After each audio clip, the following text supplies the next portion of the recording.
classes, we learn how to prepare the skin and how to apply the primer.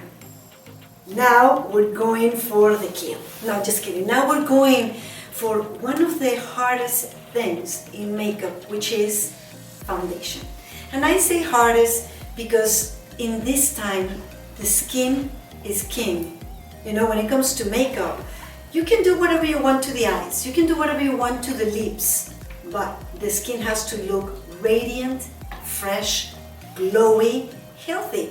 Because if the foundation is heavy on the skin and it looks unnatural, people are just not going to like it. And it doesn't matter if you do beautiful eye makeup application, beautiful lips, people are just not going to like it because the skin will look fake. So foundation is one of the hardest, not hardest, but it's one of the steps where you really need to pay attention. Why?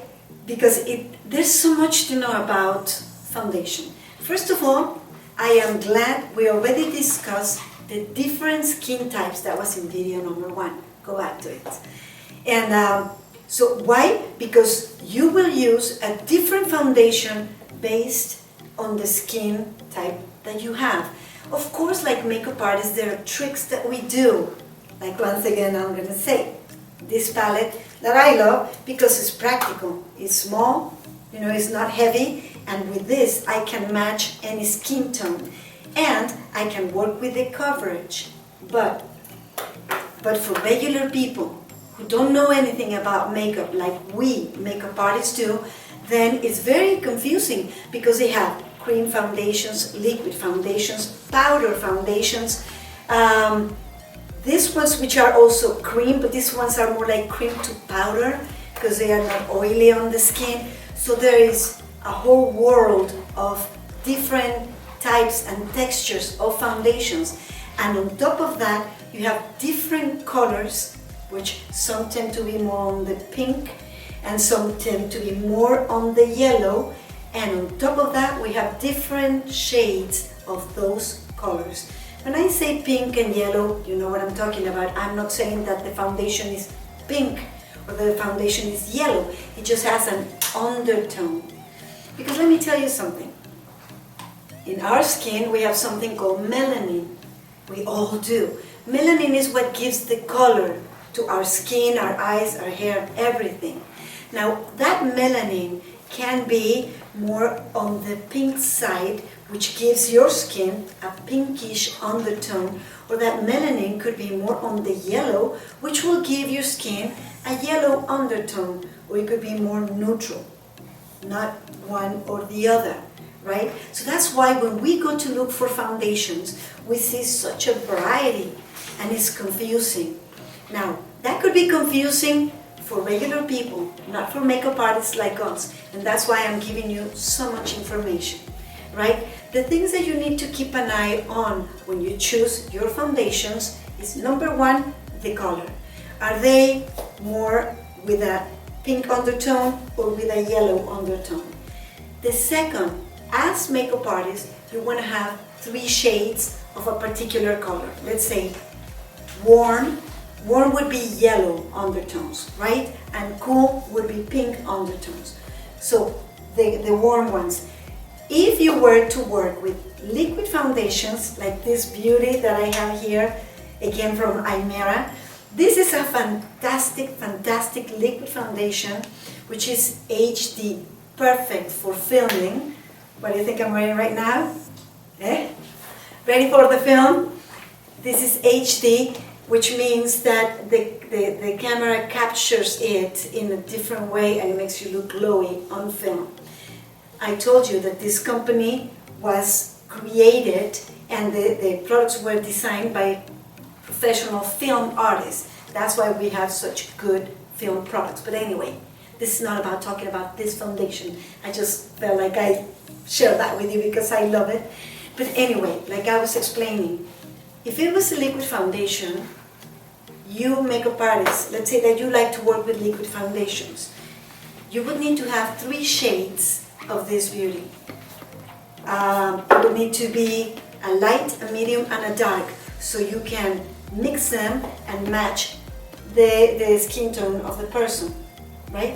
Same if you choose to have neutral liquid foundations or cool pinkish liquid foundations, right?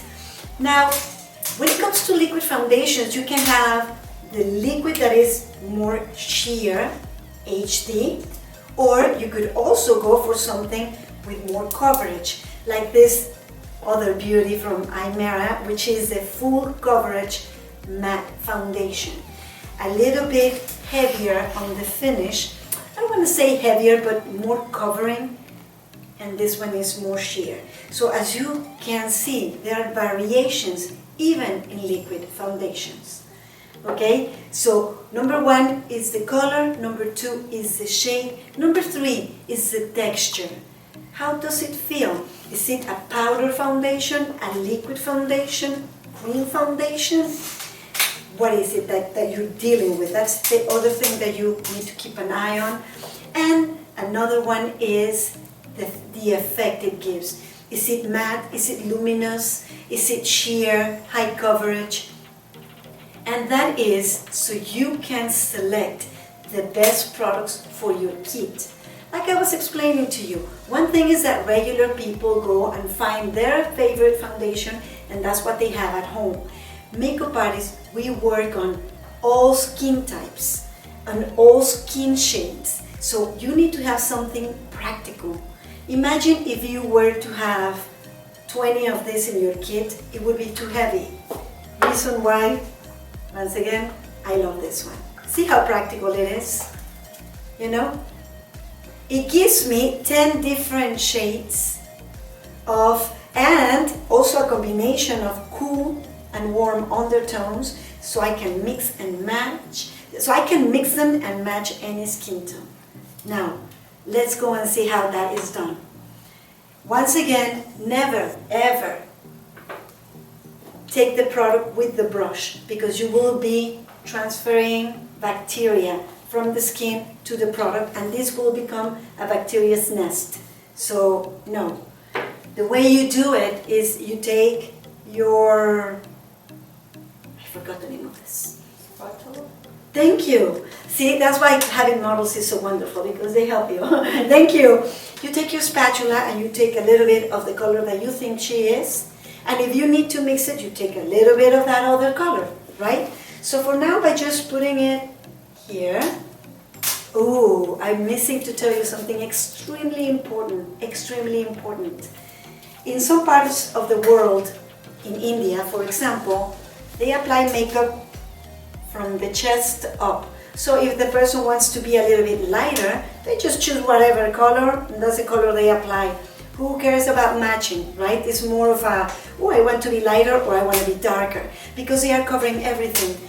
But like I was explaining, in the Western world, Europe, America, all America, the continent, Australia, we match the color of the skin of the face to the color of our chest. So let's say right now you're looking at me, so if my chest is in a particular color, I need my foundation to match my chest, not the other way around, right? Because otherwise it's gonna look like a mask. And we don't apply foundation under the jawline. We might just blend down on the neck a little, but we never apply foundation here. And it is important that you know that, because that's a cultural difference, and that is why matching foundations is a skill that we really need to master if you want to call yourself a good makeup artist, right? Nobody wants to show that she's wearing makeup. So if the face is a different color from the chest, it will look like a mask, and people will detect right away that that person is wearing makeup. So like I was saying, I come with my palette and I look at it against her chest, and I am going to go for a combination of these three colors, you know? So I am going to take a little bit of color, very little. Why very little? Because this palette is so incredibly pigmented that I don't need too much. Actually, if I apply too much, it's gonna look fake. So just imagine how long this palette will last. Forever, if I'm only taking this little, right? Now, I can apply the foundation with 3 tools. One of them is a brush, the other one is a sponge, and the other one could be my fingers. Of course, if you want to use your fingers, make sure to disinfect your hands before you touch the face of the person, and always ask, can I blend something? Fingers are good because there's heat in our skin, so there is magic almost that happens between the heat of our skin and the heat of my skin as I'm blending something, and it allows for the products to just get diffused on the skin, you know. But now with COVID, we're trying not to touch too much. By the way, I'm fully vaccinated, my model is fully vaccinated, and that's why we're not wearing masks right now. You're responsible. And so I was saying, one is the brush, sponges, and fingers. I already explained to you what's good and what's bad about the fingers. The one thing, if you ever want to apply foundation with the fingers, don't use your whole hand. Just use a small portion of your finger, just this, right? Or this. And that's all you are going to do in a very gentle way. If you use your hands, that's too invasive. You don't do that. That makes the customer or the model or the artist, if you're in film, feel very uncomfortable. When you use sponges, you need to be aware that if the foundation is thick, it's going to be difficult to spread it and blend it with the sponge when the foundation is thick. But not only that, sponges are porous, so they absorb the product.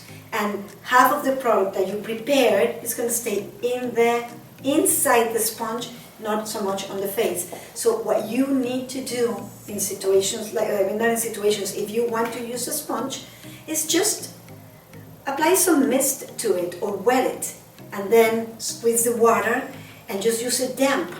A very good trick is just to apply a little bit of toner to make it damp, and then take with that the foundation, and that nourishes the skin even more, okay? But right now what I'm going to use is a brush. By the way, some people like to apply the foundation with the brush like this. Okay, look at the difference between these two brushes, right? This is the brush for applying foundation. This is for buffing, because if you apply the foundation with this brush, and it's a liquid foundation, most of the product is going to go inside of the bristles, and then it's very hard to clean, and this will become a bacteria's nest also, right? So save this one. The shape of it tells you what it is for. It's big and round, meaning for buffing, not for applying. Whereas this one is flat, which gives you enough surface to spread the product, to apply the product, and it gives you a beautiful tip so you can work on all the crevices. So the best way to work with this foundation, this particular foundation, is to mix it. But pay attention. Mix it and mix it some more. And keep mixing. Because if you just take it and go like this a little and apply it, it will be too heavy. I told you, these foundations are extremely well pigmented. So a little bit of product will go a long, long way. Anyway, the only function of foundation is to even the skin tone, not to cover. For covering, we have concealers. So once I have my product, then I'm going to come and once again, I'm going to be working from the inside out, but now the motion, as you can see, is smaller movements like this. This seems to be such a good color that it's really, really matching her skin tone. And also, as you're doing this motion, you're kind of like heating and loosening the product a little bit. It's giving me a very sheer, beautiful color. This way, please. Thank you. When you apply foundation, make sure to work around the nose, because usually foundation gets collected in this area, right? And then it shows that you're wearing foundation. I calculated wrong, so I need to mix a little bit more. It's okay. I'll do it quickly. Remember, mixing it well, heating it, and kind of like making it sheer in here, so my application will not be heavy. There we go. Something very important when you apply foundation, the Western way, is to blend it well. Blend it well to the hairline, and when you get to the jaw, the only thing that you're going to do is just blend it down a little, like that. You don't want to see harsh lines anywhere. Let's go for the other side. Let me see. Can you see the difference? Can you see how one side looks more polished than the other without looking unnatural?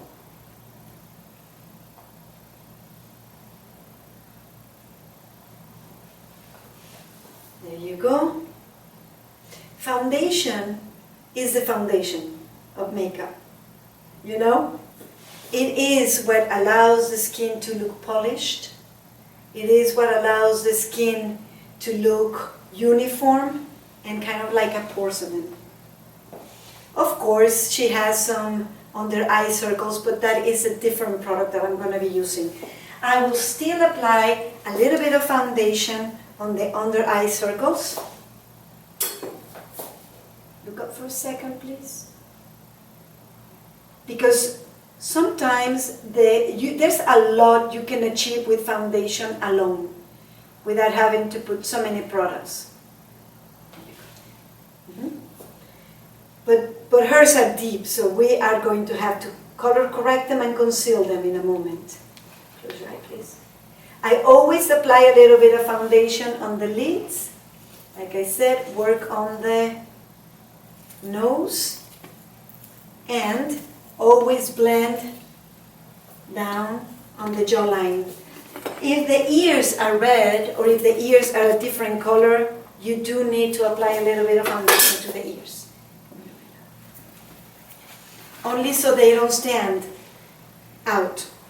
Especially if this is for photography or for film. Okay? And now that I applied the actual foundation, let me just do a little bit more. Then I'm going to buff it. And with that, we will finish this demo. 1 second. For buffing, like I said, you can use this brush. Just go around. Big circles or little circles, that's up to you.